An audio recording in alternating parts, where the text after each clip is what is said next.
بيت اهدي لمولاي موسى بن جعفر لقضاء الحوائج. الكل واحد وصانا، اقول له مولاي ولا مراد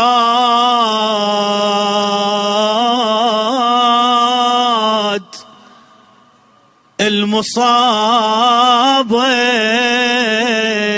قلبه ذوبا،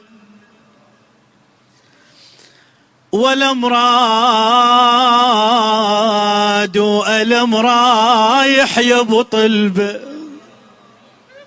وأنا اللي عنده حاجة الليلة عند موسى بن جعفر، يا الله ألم رايح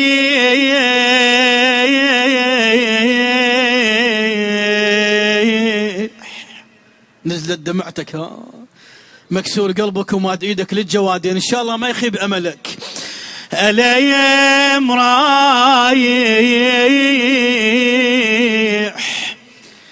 يا ابو طلبه ولا مراد سايل واقعد ببابك.